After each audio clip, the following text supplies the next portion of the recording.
NickFeamster. Nick is a professor at Georgia Tech. He got his degrees at MIT. And he's actually going to show how, like Jennifer and the way Scott said, we are turning into a software community. And that changes the way we actually look at the problems and the way we solve the problems. So Nick has actually a very compelling presentation with some live examples. So please welcome NickFeamster.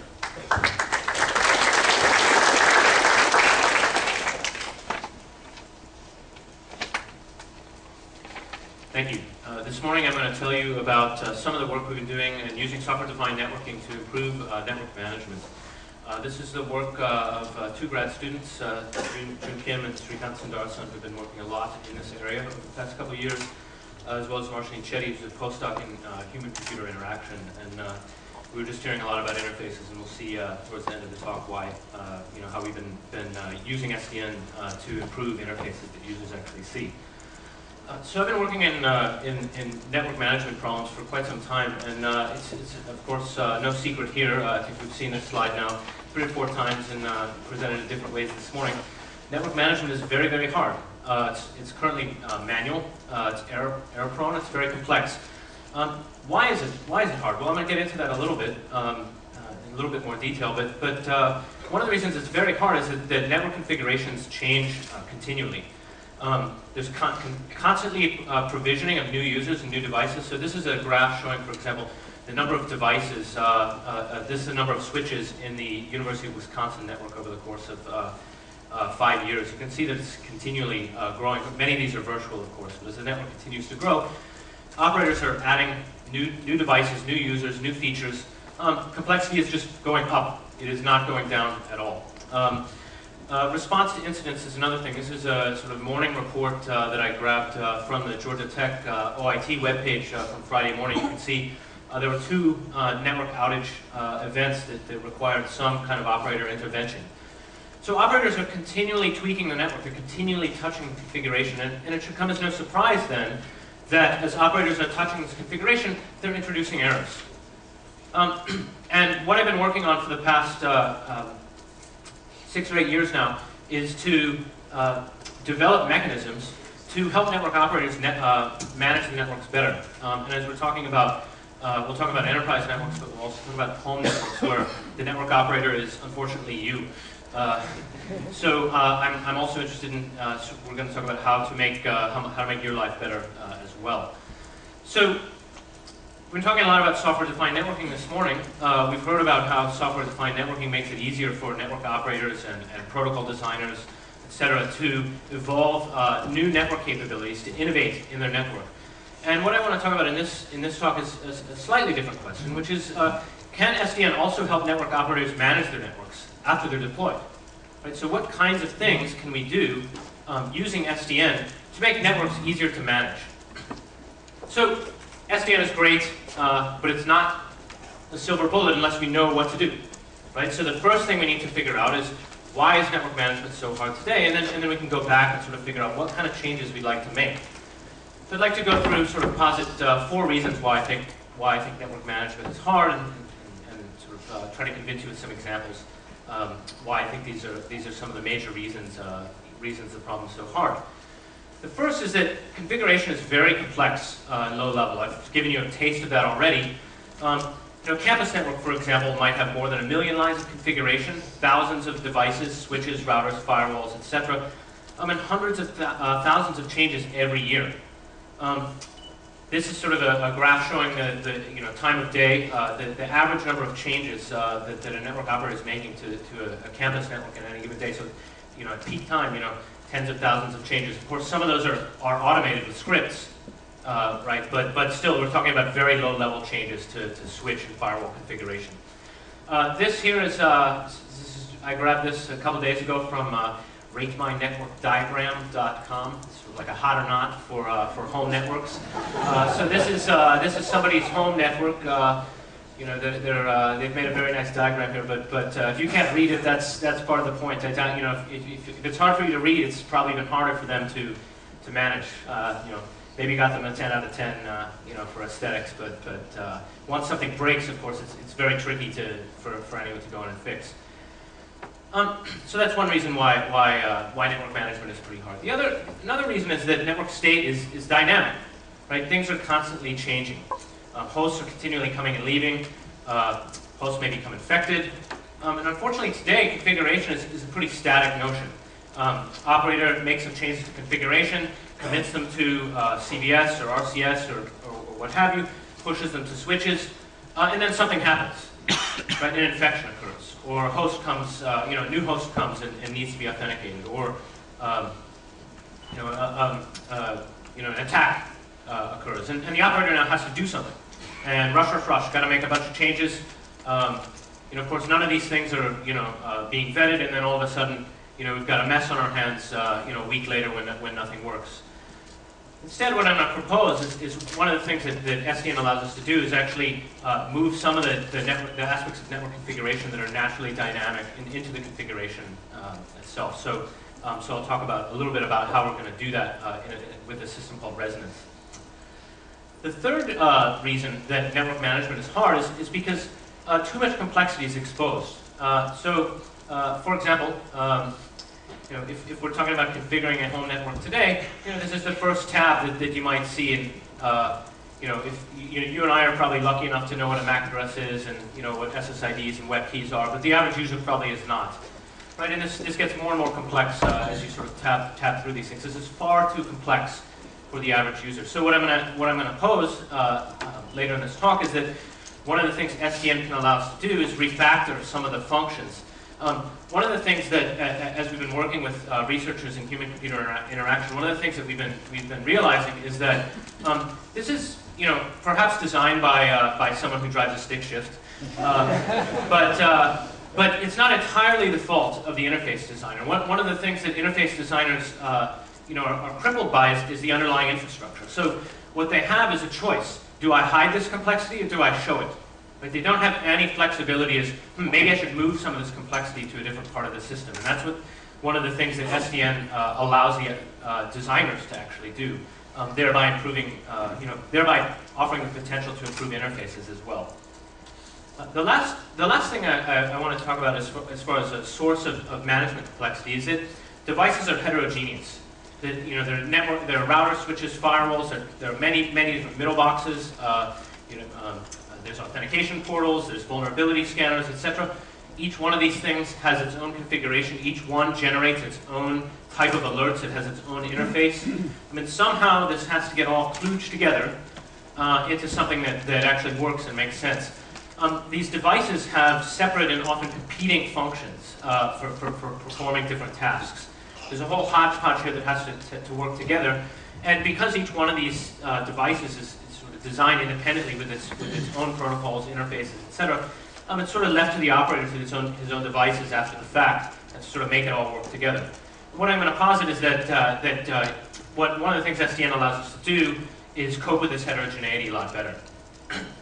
So first I wanted to sort of tell you a story, not a long story, it's a one-slide story, was that Jen's talk really appealed to me, as sort of a new language to help operators configure things, configure networks. And actually, when I was working on my dissertation, I wanted to do a similar thing, and my advisor said, no one will ever adopt a new configuration language. This was, by the way, before SDN. No one will ever adopt a new configuration language. What you should instead do is just check the configuration that is currently in networks. Check it for errors. People will find that much more useful. That's in some degree true. The tool that we developed was downloaded and used by many ISPs, and we found mistakes. But this was relatively unsatisfying, right? Because we were very limited in what we could do. The tool wasn't complete, in that just because the tool didn't raise any alarms did not mean the network was going to behave correctly, and it wasn't sound either. Meaning, just because the tool raised alarms didn't necessarily mean that wasn't what the operator actually meant to have happen, right? So a lot of things we've been hearing about this morning, as far as let's have a language that helps an operator express what they want to have happen more directly in terms of policy and intent. Those are the types of things that I think would ultimately get us around the problems that we face in this work. So when software-defined networking rolled around 2005 roughly, and then sort of the incarnation of OpenFlow rolling around not long after. The idea then, of course, as we've seen, is to control the network from a logically centralized system, and then what that allows us to do is talk about configuration and policy as high-level programs. And we heard a little bit about that in the previous talk as well. And that's essentially what we're talking about here as well, which is that if we view network policy as a higher level program, that essentially decouples us from a lot of the nitty-gritties and a lot of the problems that I was mentioning before. I'm going to sort of walk you through how we solve or how we approach each of those 4 problems in just a minute.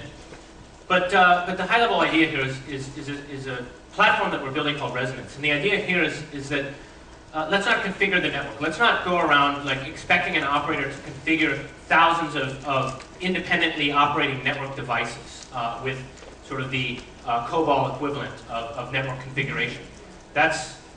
We've seen how well that works. We've seen how well we can build tools to help network operators check for errors, among other things.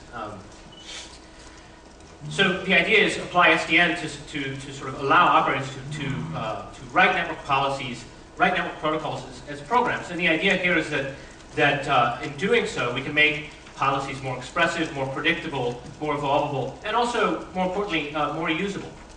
So I'll talk about how we do each of these things through a couple of examples. First, I want to describe our general approach to tackling these problems. So as you recall, these are the 4 problems that I listed out before. One of them, the first was dynamic state, right? The network state is constantly changing. I mean, what we do actually is extend a Nox controller so that it also has this event listener that maintains a state machine. So for each device in the network, we maintain what state we think that device is in. For now, we can just think of that as an abstract state. I'll get more concrete when I talk about a specific policy in an enterprise network in just a minute.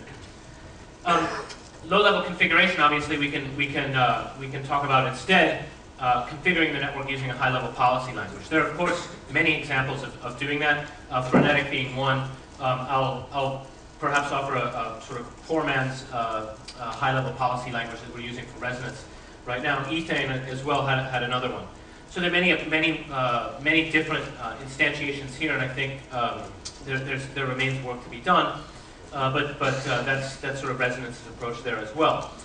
The third is too much complexity was exposed, right? So I'm going to show you in a certain case in particular, when we get to talking about home networks, I'll show how we refactor some of the complexity so that the user doesn't necessarily have to see a lot of what we were seeing there. And then finally, coping with heterogeneity. There, of course, we're talking about standard control protocols. So, of course, from the controller controlling the switches, we know about the OpenFlow control protocol by now. But then the other thing, too, is that I mentioned we've got all kinds of devices in the network. We've got firewalls, intrusion detection systems, authentication portals, etc., all generating events, right? And we need a way of sort of processing those events. And for that, we have to have sort of a standard event processing framework by which we can sort of take action depending on what we hear from different devices in the network.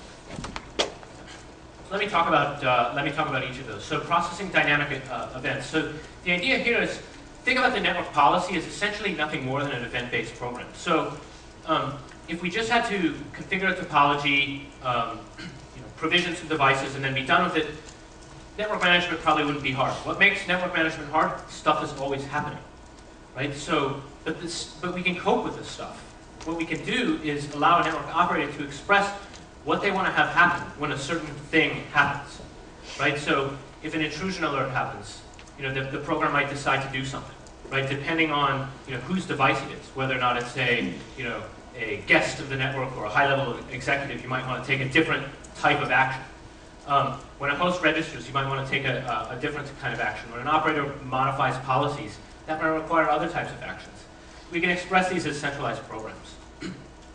What I'm going to do then, or what Resonance does then, is basically take that program, right, which is essentially an event processor, and maintain state for each device in the network. And here, each host or each device is associated with some kind of state and a security class.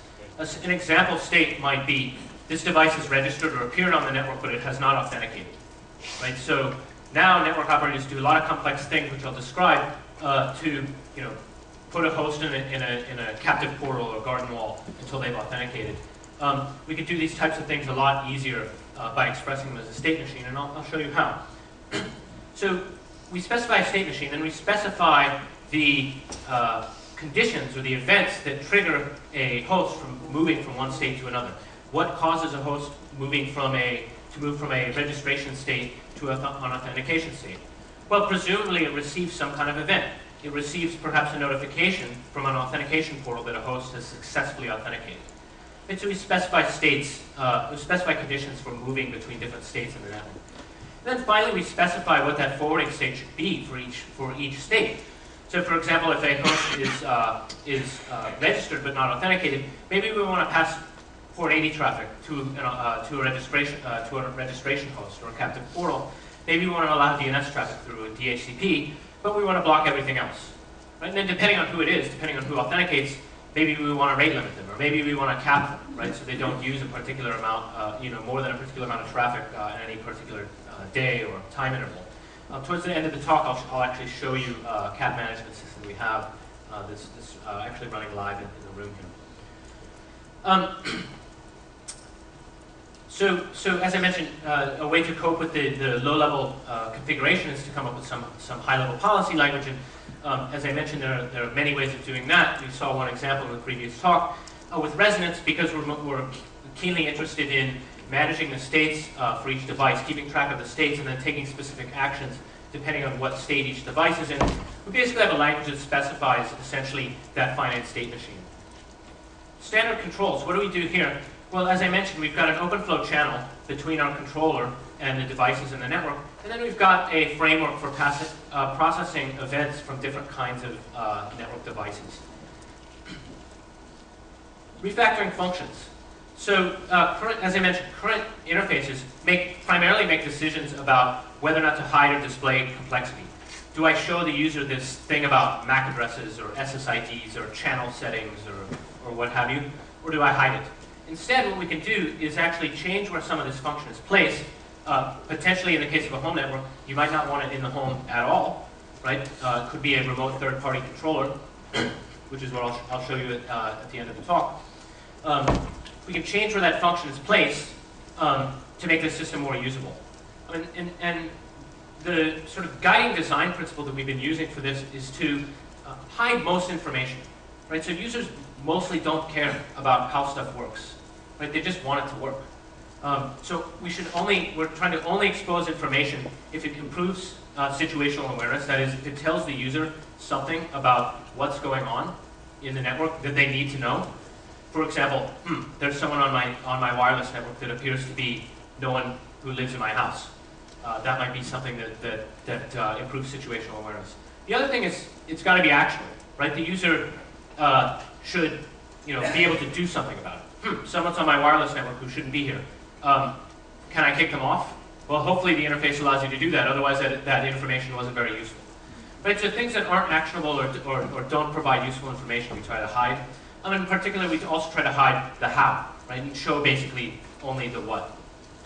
So now what I'm going to do for the rest of the time is describe to you and show you two case studies. The first is an example of how we solved an access control problem in in campus networks. In fact, in particular, this is a re-implementation of the way Georgia Tech currently does access control in the Georgia Tech campus. Today it's quite complicated and low level. I'll sort of walk you through some of the alphabet soup very quickly, and then I'll show you how we do this in a much simpler and more flexible way. The second thing I'm going to talk about is a system that we've built to enable the home network operator, that is you, to control usage of your home network a bit better. There are a lot of things that people want to control. For example, with the advent of caps, and people may want to control how devices consume those caps. They also may want to install things like parental controls. Today, this is just really hard, really hard. What we're trying to do is basically make this very intuitive and simple, and I'll show you where we are on that in sort of making progress on that. Just a case study. How does access control work in the Georgia Tech campus network today? Well, it's very complex. I'll just sort of briefly describe. A machine with a new MAC address appears. The switch recognizes this new MAC address as being new. It asks this VMPS thing something about, hey, what should I do with this new MAC address? It says, okay, put this thing on a VLAN and you know, give it a private IP. Okay, so now the host can only go to this web authentication portal. The host then authenticates there, and then okay, the web portal sends this request thing to this, or the result of this authentication to the VMPS, and then okay, VMPS tells the switch, okay, move this over to the public IP, and then here's the great part. After all that, the user has to reboot because there's no guarantee that the user can get a new IP address, right, without sort of re-DHCPing. And the easiest way for the operators to guarantee that the user is getting a new IP address and re-DHCPing is to actually just reboot their machine. So they have very little control over what's going on, right? So after all that acrobatics, you've still got to ask the user to reboot. Worse, what happens when we need to do something with this machine? What happens when an infection occurs, right? And what happens when we need to quarantine this box for any reason? Then we're deeply out of luck because we can't move this guy back to the private VLAN because we've got to force that machine to get a private IP address again.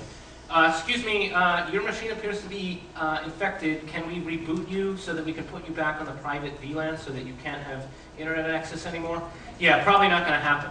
Right, so the operators basically throw up their hands. They said, hey, can you help us with this? And that's basically where we started thinking about what are the problems here and how can we solve them. One of the problems is that access control is too coarse-grained. Right, it's quite static, it's inflexible, it's prone to misconfiguration. And we've got to rely on VLANs to isolate these infected machines. The other thing is it's very difficult to dynamically remap hosts to different portions of the network. You know, anything that requires a DHCP request requires a Windows user or many users to reboot. And then monitoring also is not continuous, right? And it's not well integrated with the dynamic policies, right? So an intrusion detection system might notice a vulnerability or a compromise and want to move that machine to a garden wall or a place where they can only download patches. This is the type of thing that is just very, very hard for operators to do today. What we did then is to say, well, what if we just redesign this with SDN? What would we do? Well, let's go back and think about the fact that networks are basically just event processes, right? They're just things that recognize that there are things on the network whose states are changing. Well, can we express each host as, you know, can we express the state of each host in a simpler way? Well, yes, we can, actually, and this is what we did. In an OpenFlow controller, what we did is actually encode a state machine that we want to use to represent the state of each host. And we said, okay, well, first the host appears, that new MAC address comes on the network, it's in a registration state. If we see a successful authentication, say from a web authentication portal, well, we just basically tell the controller, move that host to an authenticated state. If it's failed, of course, we quarantine it. Other thing the operator wants to do is scan the host, make sure it's clean before it gets, you know, basically, you know, unleashed on the network to, you know, infect or not infect, hopefully, everyone else. Right? So scan the network, scan the host. If the scan comes out clean, move it to this operation state where essentially the host is sort of free to run wild. If later a vulnerability is detected, well, no problem. The IDS or the vulnerability scanner can just tell the controller, hey, I noticed you know, that this host appears to be infected. Will you change the state of that host? No problem. Controller basically updates its view of the state of that host, and then that controller basically then pushes the corresponding flow table rules to the switches to do the right thing. Okay. So we have a deployment of this in the Georgia Tech campus network. We're using it in our lab. There are a couple other labs on campus that have this deployed. So this is something that we basically got running in operation across 3 buildings in the Georgia Tech campus. Another case study, second case study, as I mentioned, is usage controls in home networks. Right? So network management in homes is already pretty challenging, and it's getting worse. Right? The number of devices that we have that are Wi-Fi enabled, or you know, some way trying to connect to the network, is only increasing. And not only are the number of devices increasing, but the things we want to do with the network are getting more and more complex. Right, so it's not just enough that, hey, everything's on the network, right, and we're happy. I can browse the web, isn't that great? No. I actually want to make sure that that my kid can't get on Facebook after 9 p.m. Or I want to make sure that, with this bandwidth cap that no more than a certain fraction of my usage is devoted to Netflix. Or I'd like to see how much traffic is coming from my roommates using BitTorrent. I want to make sure that whenever I pick up the phone to do a Vonage call or Skype call, that their BitTorrent isn't going to clobber my VoIP call. Well, these are the kind of things that we want to do now, right? And we can't do them, right? It's just too hard. So I want to talk in particular about usage caps, right? So these things are a reality now. Comcast and AT&T have usage caps. There's of course uproar about 250 gigabytes being just terribly low. Let me remind you that Rogers in Canada has this great gold-plated plan which gives you 60 gigabytes a month. So just one more reason it's great to be in the U.S., right? But usage cap management is a real problem. And basically what we did, and we started thinking about this problem, we said, hey, wait a minute. This is the same problem that we just solved with access control and enterprise networks. It's the same thing. It's like we've got devices in the home. We need to decide whether or not they've got access to the network. And then, if a particular device uses more than its allocated amount, we want to cut it off. Or if 9 p.m. hits, I want to cut that particular destination off. I don't want to allow web traffic to Facebook anymore. These are just events again, right? So it's the same problem. So what we did is we took this resonance controller, which we had deployed in the Georgia Tech campus network, and we basically just made it a home network controller. And here basically what we have is we've basically got a home gateway router, a Netgear router. There's one sitting in the back of the room on that table. And it's actually, I'm connected to it right now. I'm connected to that, to the internet. And my router that's sitting in the back of the room is basically speaking to this resonance controller that's basically sitting back at Georgia Tech and tracking my usage. Let me see if I can show you that if all goes well. Okay, so let's go here. Okay, this interface was also designed by a stick shift driver, but I'll show you the automatic version in just a minute. So basically what we've got here, this is basically two devices that are associated to this SSID. You'll see it on your machine. It's called JuneCap after the grad student who did all the work. This is my phone and this is my laptop. So you can see, for example, now if I go, if I basically go, oops, where's my browser?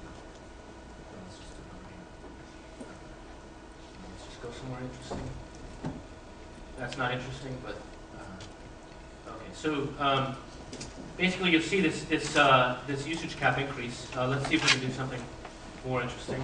Let's just grab a nice YouTube video or something. Let's just grab that guy. Okay, right. Something good. Apologies for the noise during Nick's talk. I was testing my demo. So you can see here actually this number here should start to increase. I think if basically we're on the right network. Yeah, so you can see it basically going up now. But what I can do, it's not on the screen here. Oops. What I can do here, well, I'll do it on Shane. What I can do is set a cap. So for example, set device data cap. Okay, where are we? So say, okay, set this at 38 megs for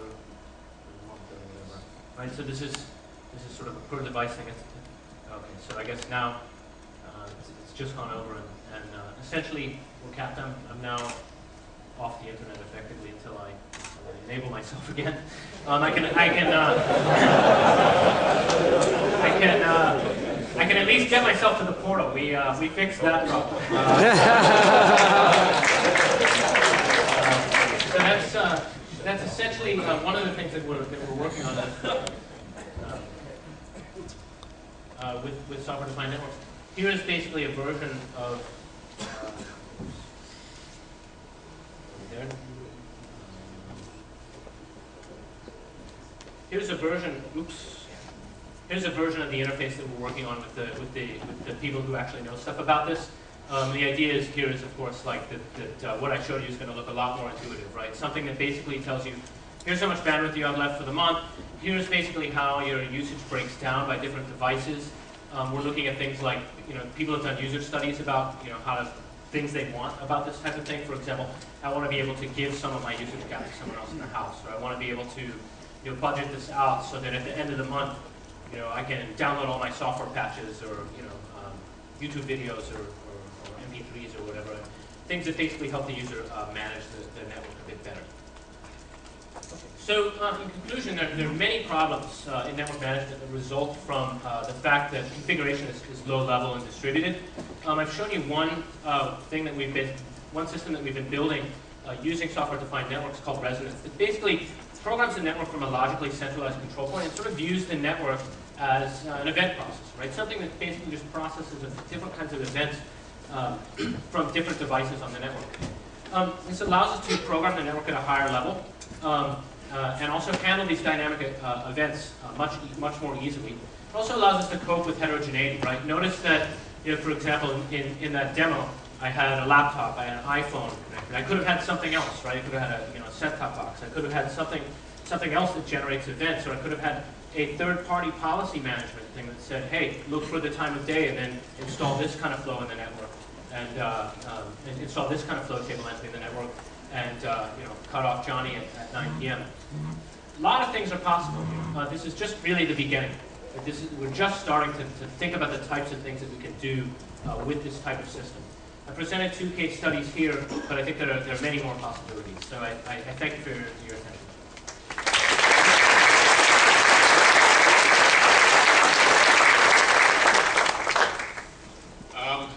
We'll take one question because we're a little behind schedule. I got a microphone you can use. Nice talk, Nick. I think both you and Jen, referred to the need for transactional semantics in essence and taking the network from one consistent state to another. Are transactions always a good idea in software-defined networking world? That's a good question. I think, I guess even though we sort of view from the controller like things being in a consistent state, we haven't actually made the assumption that the devices are going to update in a transactional way. That may end up shooting us in the foot because we haven't made that assumption. So the controller may have a view that's not consistent with the flow table entries that are in the network. That hasn't quite hurt us yet, but I could imagine a situation where because the controller is assuming this level of synchrony and the devices are not updating in a synchronous fashion, where we might get into a state that's more difficult to debug.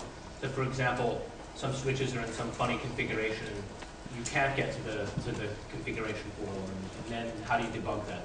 So I think there's probably a lot more work to be done in in debugging because we're sort of the control model assumes one thing but the network's doing another. Thank you, Nick.